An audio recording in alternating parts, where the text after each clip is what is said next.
truth, logic, common sense, that gut feeling, and yes, even a little psychoanalysis, as we are once again together, you and I, to discuss the case of Chad Daybell, which will be just a little bit down the road, y'all. OKJ has been doing as much research as I can with what time I have. Drinking coffee with the Rays has taken up a little bit of my time. But then again, there are things that have gone on before we get to this trial of Chad Daybell that have to be sewn up. As many of y'all know, when Lori Daybell, the hussy, was convicted and sent off to prison and sentenced, that was it for me. I'm done with the hussy. But then again, when you have conspiracy to commit murder, there's really no way to leave her out. But my lens, my focus, will now be on the Chadster there. I believe, and I'll look you in the eye and say it, that John Pryor and Chad Daybell will most definitely put this all off on Lori and Alex. There have been many little signs along the way, including signs from Chad's preliminary hearing to the way that Lori's case unfolded when she went to trial, how Lori's team did not want to go there. But then again, how many people in Lori's trial had alluded that none of this would have ever happened if Chad and Lori would have never gotten together. Thus, it is inferred that without Chad, Lori would have continued being this wonderful mother. She didn't really do anything wrong. And the media, East Idaho News, has proven my point. And I want to get to that. Then I also want to get to some specificity on who East Idaho News Nate Eaton is interviewing. And as many of y'all know, there is this cousin of Lori's. His name is Braxton Southwick, who did an interview with Nate Eaton.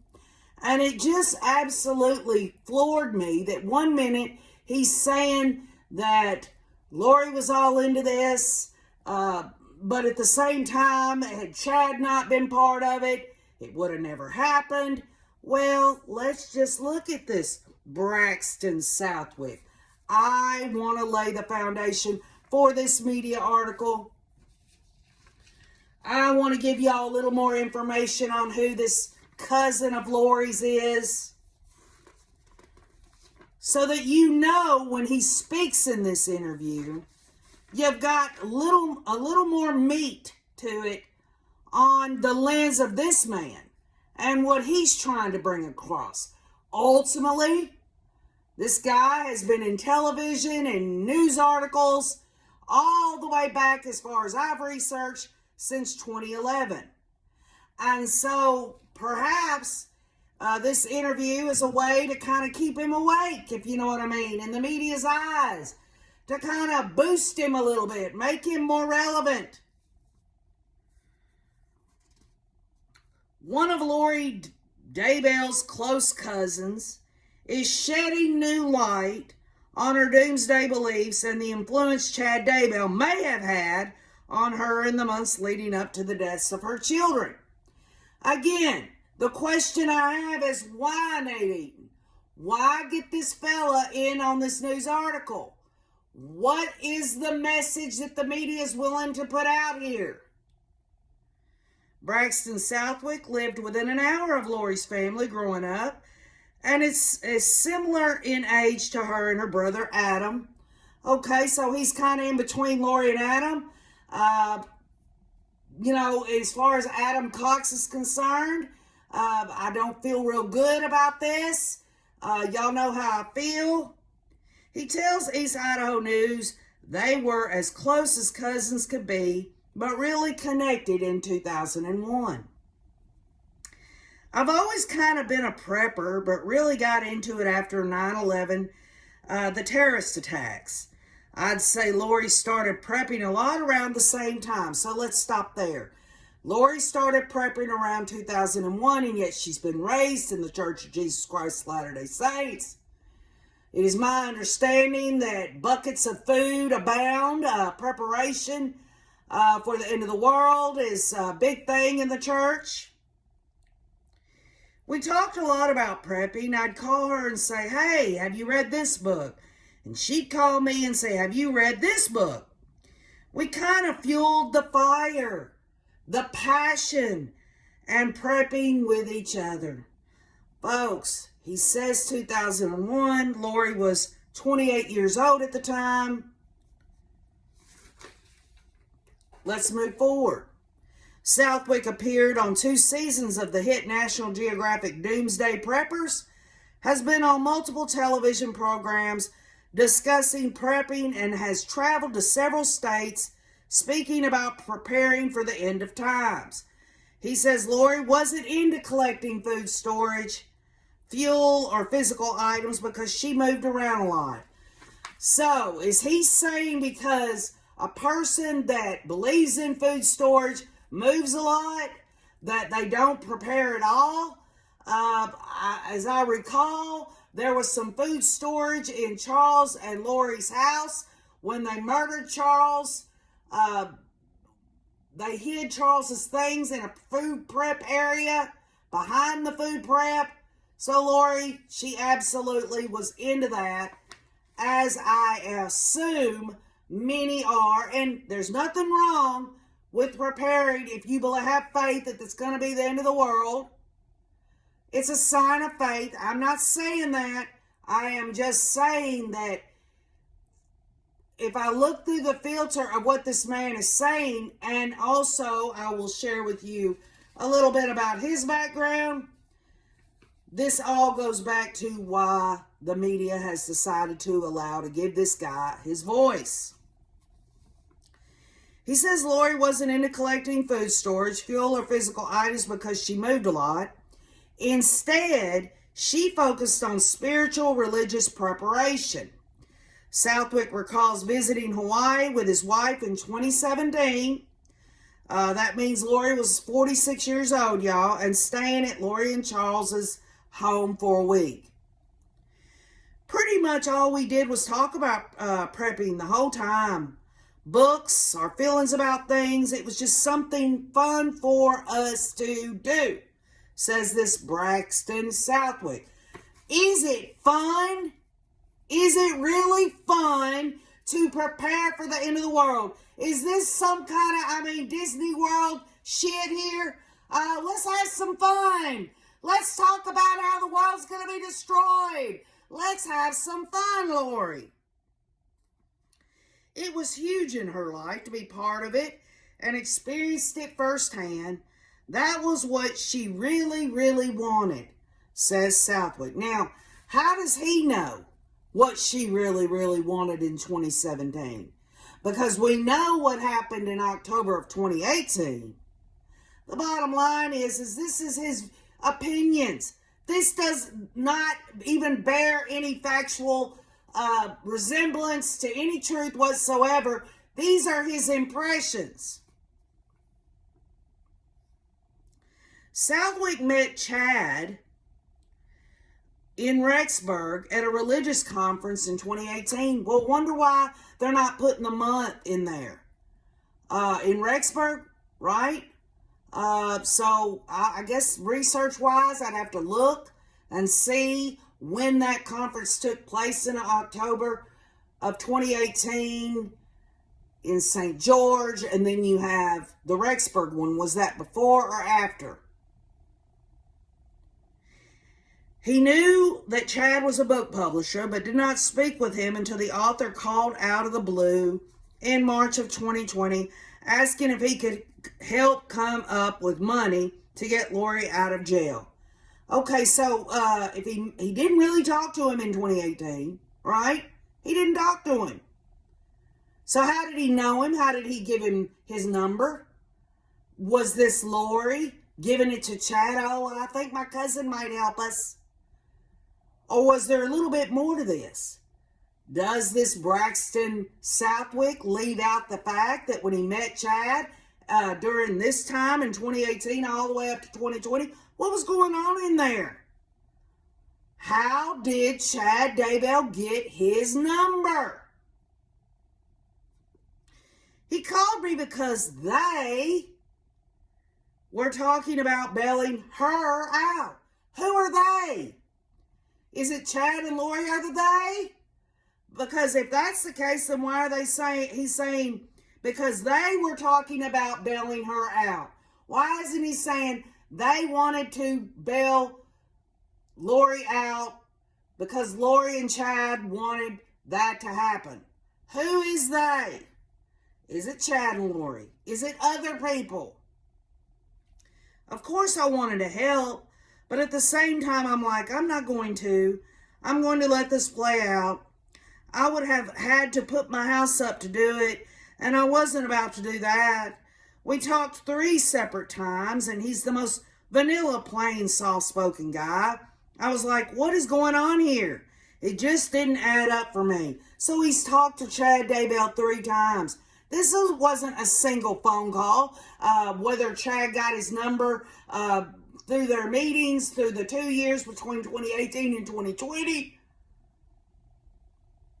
This was 3 phone conversations, and this is all that Southwick wants to talk about. We do know there was some neighbors that was at Lori's trial, that Chad brought Lori over to their house, and at some point they wanted them to put their house up. The bottom line is that this doomsday prepper, the Southwick guy, he was unwilling. He was unwilling to put his house up. Why not? If you're prepping for the end of the freaking world, do you not have some place to put all your fuel, your coal, your food, all of those things? Is you got to stay in one place? Oh, it's a place that has an address. There's a place where everybody knows where you're going to live. The government, the government, the government. Give me a break. When his cousin Lori was arrested, Southwick originally thought Lori was hiding her children. He quickly realized the situation didn't make sense. He never imagined their bodies would be found buried on Chad's property.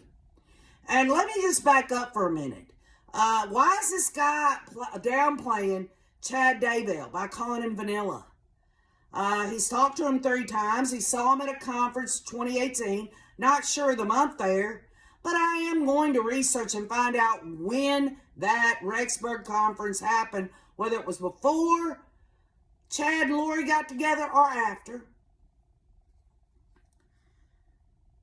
I was absolutely floored. I didn't expect it from Lori, and I didn't expect it from Chad. My whole life, Lori has been an absolutely phenomenal and impressive mother. This just came out of left field, and I think if Chad wasn't in Lori's life, she would still be a phenomenal mother. Then he flips it over, y'all. He says if Chad wouldn't have been in her life, then she would have continued to be a good mother. But then he says this, y'all, the total opposite. I think the 2 of them really ramped it up and just went haywire. I think it took the 2 of them, not just one.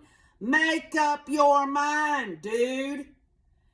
Is Chad's weird beliefs what soiled Lori and her happy Mother's Day life of hers? Or was it what you say, which is opposite, that because of them the 2 of them getting together? Southwick never heard Lori talk about dark spirits or zombies and believes Chad introduced these teachings to her. But he does recall Lori mentioning all the time that going through the second coming will be absolutely horrific. She commented on more than one occasion that she wanted to drive us off a cliff to avoid the destruction. Okay, so we've heard that before. Annie Cushing brought this up. So this woman who, at the end of it all, thought she was one of the 144,000 who was not going to be touched in any of this. They were going to set up the white camps. They were going to do all this priesthood crap. They were going to do all these things. She has said the whole time, this is terrible. The end of the world's going to be awful. And I'm going to have to go through it. And I might as well just go off a cliff with my kids, right? So is it that Chad convinced her? No. You're not going to have to go through that, all the terrible things, because we're going to be leaders of the 144,000. Remember, Melanie Gibbs said that Lori and Chad were going to have the great accommodations, along with Melanie Gibbs and Zulema and them. And everybody else was going to have to live in the damn tents. And up to this point, y'all, does this cousin of Lori, does he even bring up Tylee and JJ and say, well, we've been as close as we've always been? And if that's the case, Tylee and JJ were in Lori's life at some point. Did he not develop a relationship with these children? I think she didn't want her kids to deal with what she thought was coming. I think Chad convinced her that the second coming was starting at the end of that year, and nobody was going to know what they did. Okay, so let's just stop there for a minute. So how does this Southwick guy say Chad convinced Lori? Lori had already been for years before meeting Chad, already talking about going off a cliff with her kids and basically murdering her kids. So Chad convinced Lori that, hey, next year is going to be the end of the world. So whatever we do during this time ain't going to make a damn bit of difference. And she sees that it is humane before meeting him to go off a cliff with her kids so she could spare her kids this terrible, terrible apocalypse, the end of the world, the doomsday, however you want to phrase it. And yet, it's just as humane to do what she did to those children. That doing what they did to those children is humane. Give me a break. Southwick thinks Lori got caught up in Chad proclaiming he could see the future, and Chad got wrapped up in her admiration for him. These are his opinions, and it's apologetic bullshit. Lori is evil and diabolical, and he can't accept that. And the media, Nate Eaton and East Idaho News, and I'm sure other news organizations, gonna pick up this damn article. Oh, poor Lori. She did all this because Chad told her to, because he saw the future. Well, what, y'all? What did Lori, what was her special powers? What was her special power? She said she saw Jesus face to face. She saw shit in the damn temple, going through one wall and out the other. She could have these talks with all these angels that were helping her do all this stuff. And yet none of these things that Lori, her near-death experience that comes straight out of her ass at the end of her trial and in sentencing, she knows all of this stuff, and yet she cannot spare her children. And by the way, why couldn't her children been one of the 144,000? Does this have to do with the 144,000 have to be married and all this crap? Give me a break. Children are more innocent than any adult. So Southwick does say that Lori got caught up in Chad proclaiming things from the future. And that Chad got wrapped up in basically her horniness, her lust for him. But it wasn't just a physical, sexual thing for Lori. She is that. She has histrionic narcissism features, which I've researched. She used her seductive ways in her body to hold on to Chad Daybell. That is a major, major thing in that narcissism and histrionic features of delusions and all this other crap. Here's a beautiful young woman who makes you feel good, and Chad's like, I have to keep up the image. How does he know? How does this Southwick guy, this Braxton South, these are just impressions?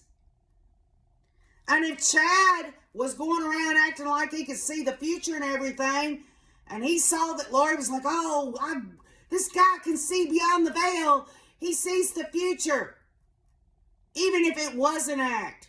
The bottom line is that Lori, for some damn reason, didn't see her own children in the future, which I guarantee you, y'all, all she had to do was shut her legs to Chad and say, you know, Chad, I know you said that the children, you know, we're trying to save them from the doomsday and that their spirits will be free and they won't be zombies and all this other stuff. But Chad, I've seen different.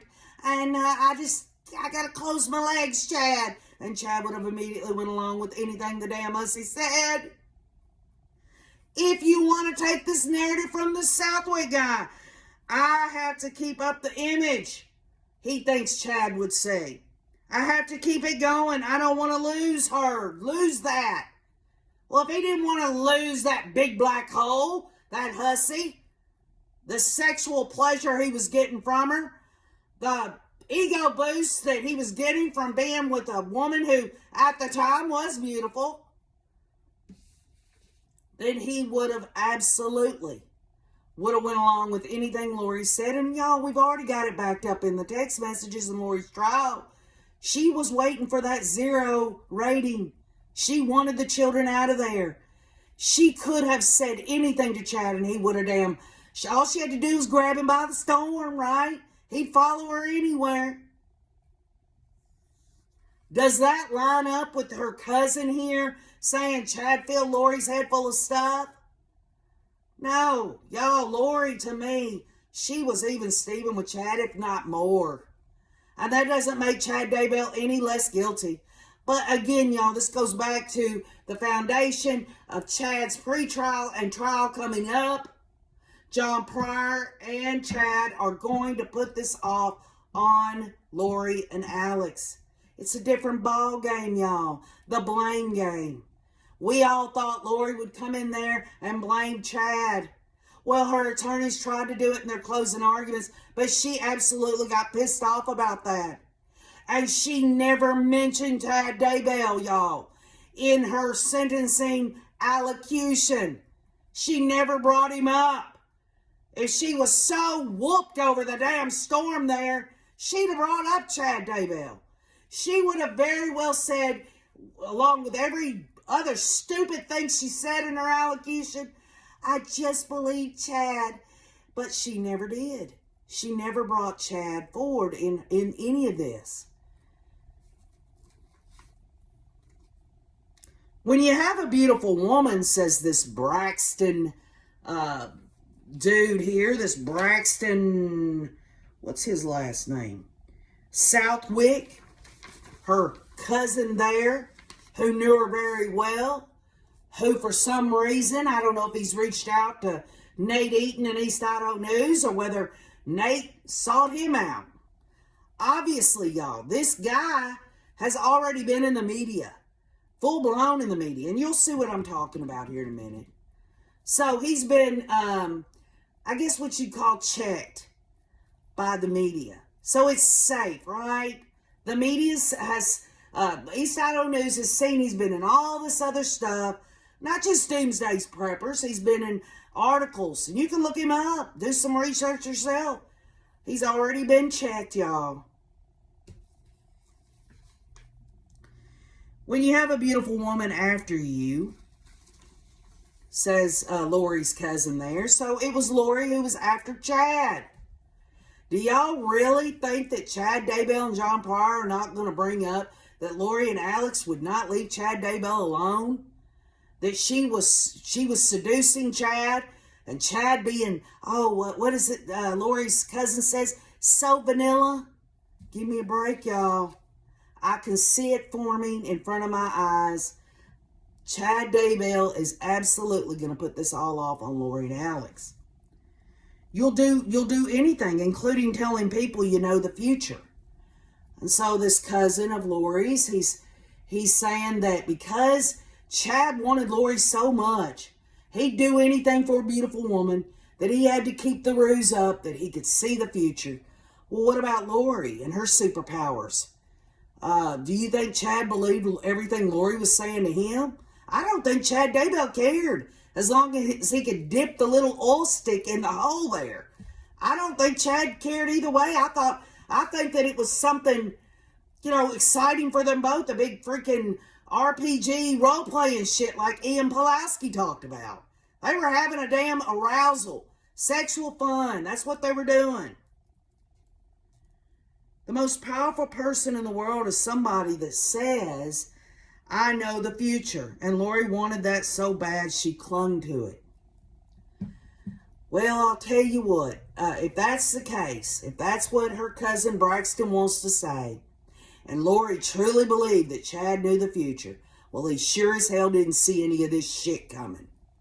What is in her mind now that she was firmly convinced that Chad Daybell knew the future, and now that she's in Pocatello Women's Prison for the rest of her life till she comes out in a pine box, there's got to be some kind of settling feeling on her that perhaps Chad Daybell didn't know shit.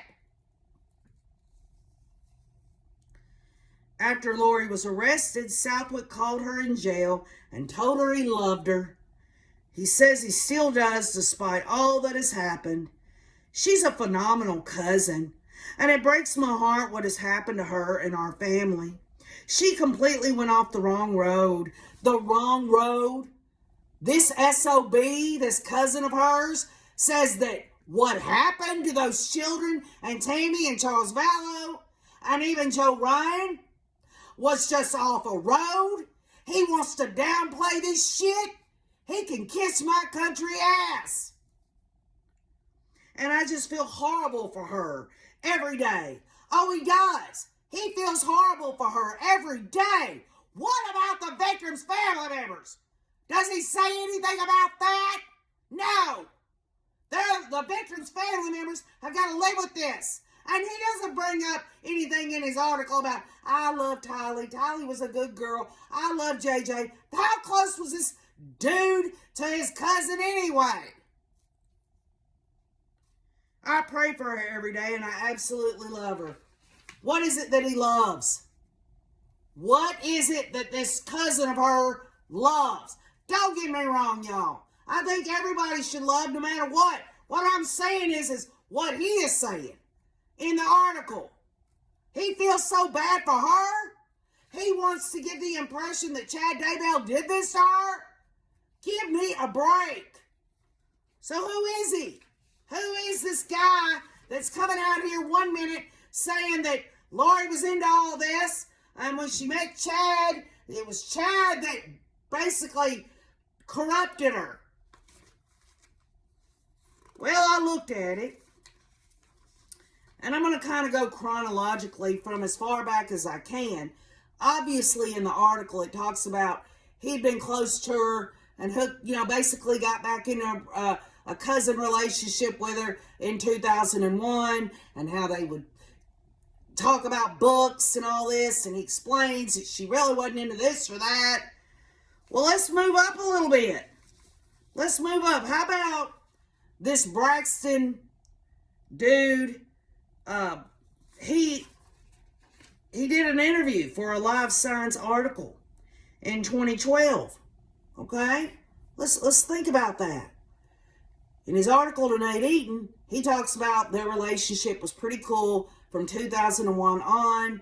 We hear about him going to the conferences. He's gone to visit in Hawaii through the years and all this and that.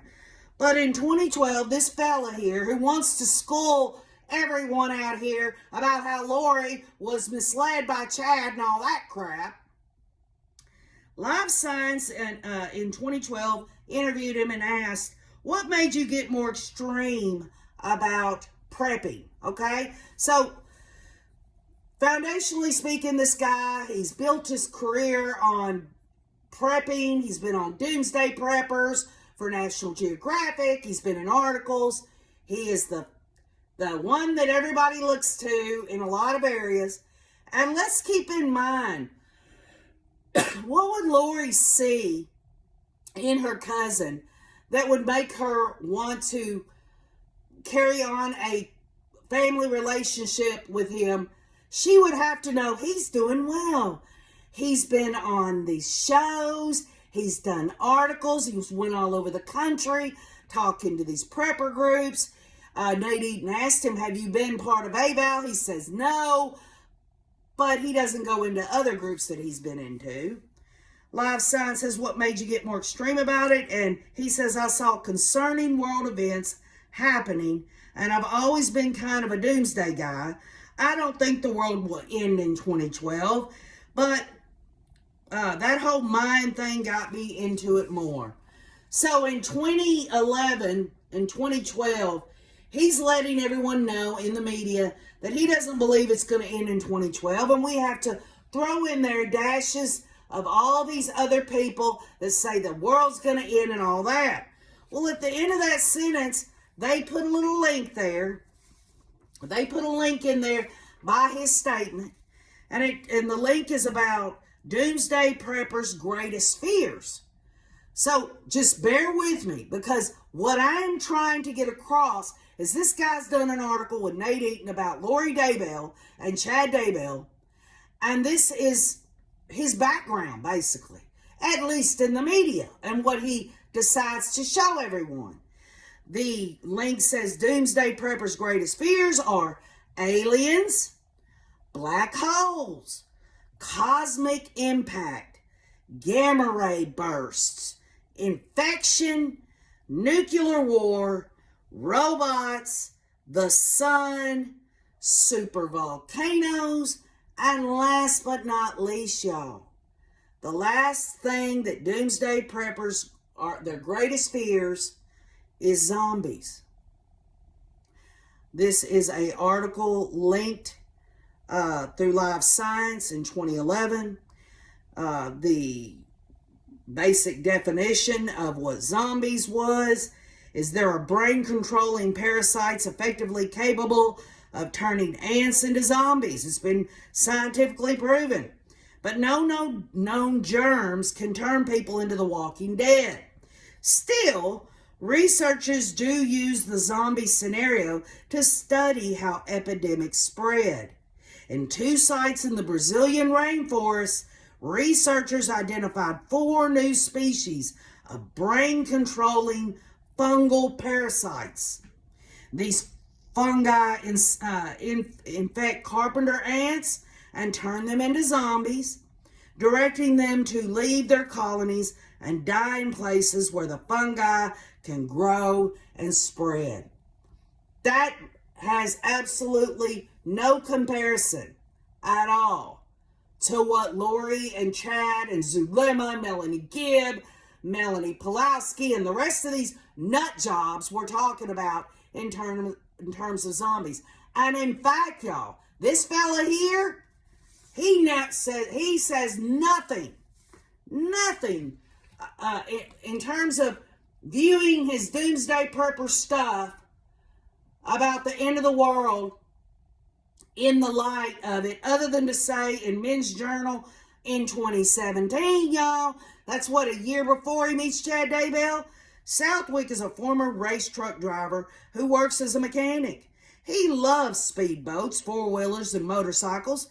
Just a regular old Joe, he says, in a voice that sounds vaguely like Owen Wilson's. Still, get him going on the subject of disasters, and he can talk literally for hours, all the time, actually self-aware of how ridiculous he might sound. A lifelong Mormon, he believes in the end of days, but it wasn't until 9/11 that he got serious about prepping. Now he has a plan for any disaster imaginable. An eruption of the Yellowstone supervolcano, an earthquake on the Salt Lake's Wasatch Fault, the breakdown of the federal monetary system, even another Katrina. And let's back up. The Wasatch Fault, does that ring a bell for anyone? Julie Rowe used it several times to, basically get everybody to give her money. Y'all, I'm Julie Rowe, and this might be the last time I speak with you. This is the last time because, the Wasatch Front, I think it's the end of the world. Give me a break. So what I am trying to say is this fella, he talks about all these things, and he's got a career in it. He not only has been on National Geographic in the series there, Doomsday Preppers, he's also done articles in men's journals. He's also traveled around the country, I'm assuming, for the Church of Jesus Christ Latter-day Saints. Maybe he decides it depends on which audience he's got there, because when it came to National Geographic, he didn't talk any shit about his faith and the reason he did it. In fact, in the Nate Eaton article, he talks about how fun it is that him and Lori had this in common about being preppers. And then he goes on here, he talks about Braxton Southwick has been a prepper most of his life.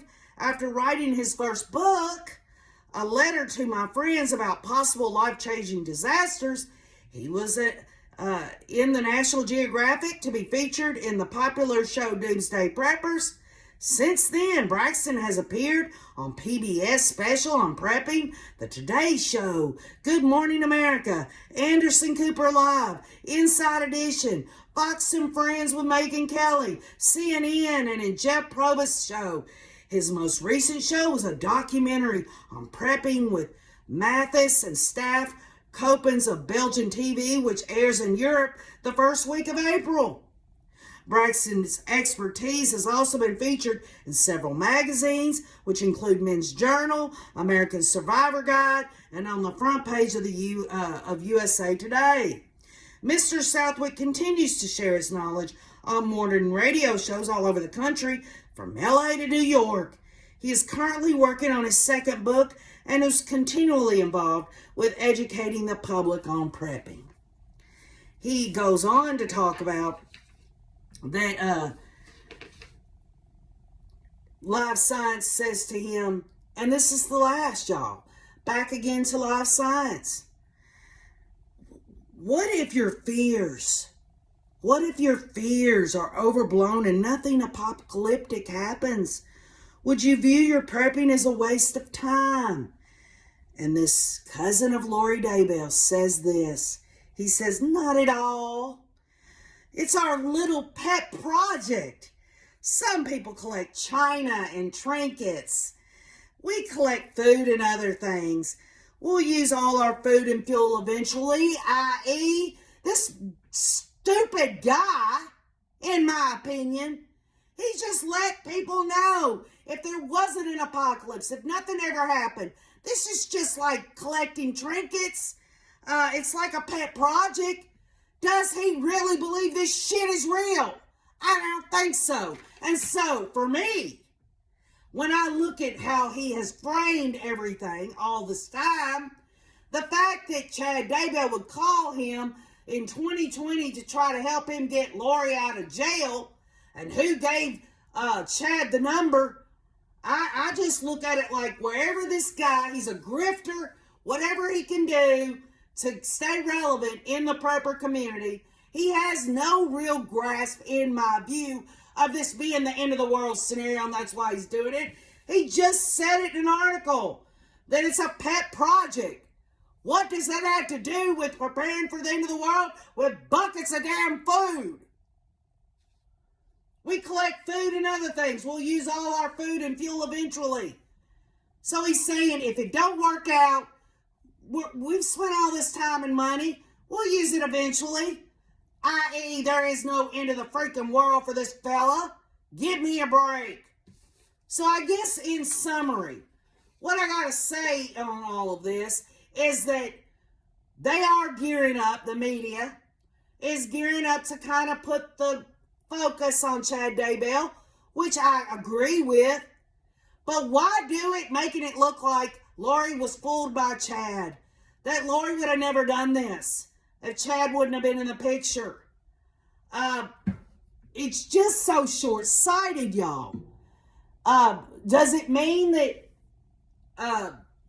it shouldn't look like at Chad's trial that Chad was responsible for everything? Well, I guess the question really is in Lori's trial. Was it all focused, making it look like it was all Lori's fault? Was there not any iteration at all that Chad was being the co-conspirator and all, that they were equal on this? Or was there any signs in Lori's trial that Chad was the one that was steering this ship? We know Rob Wood said in his closing argument that this whole idea that Chad was running the show, all you have to look at is the text message where Chad said, "I'll follow you to wherever you're going." So it meant that Lori wasn't following Chad. This was equal and all. And thus, y'all, John Pryor has asked for Lori Daybell's trial transcript. And yes, he's going to be able to show in Chad's trial that Rob Wood did say that Lori was seducing Chad. Chad would give Lori his storm, his little gherkin, and follow her to the ends of the world. And thus, Chad Daybell is going to, and John Pryor is going to frame this, that Lori was running the show.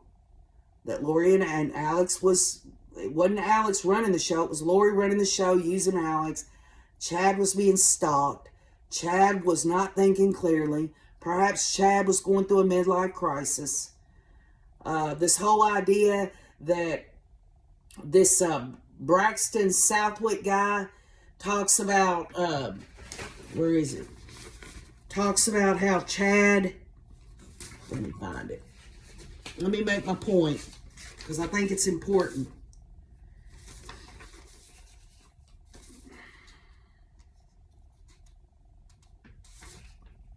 This whole idea where he talks about that Chad had to keep up this image with Lori in order to hold on to her. What if John Pryor says that Chad Daybell had an image of a happily married man to Tammy Daybell, and he was a father of children, and that's what he wanted to keep up, and Lori sucked him in. Y'all, I'm telling you, John Pryor's going to come out. This is all going to be put on Lori and Alex's lap.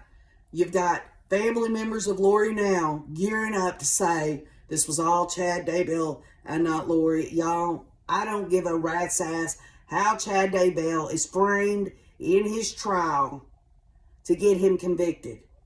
I am interested in the truth. And I just don't understand why the state can't come at it that they were even Steven.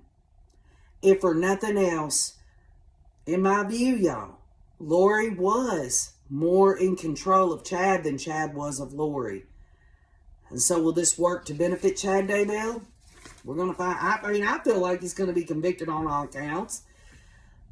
Lori's jury believed that Tammy Daybell had been murdered, and I believe that's been established. So, anyway, not sure where it all went, but I just wanted to update y'all on the blame game and who's going to be saying what, and how the media really needs to be more responsible who they have come on this case.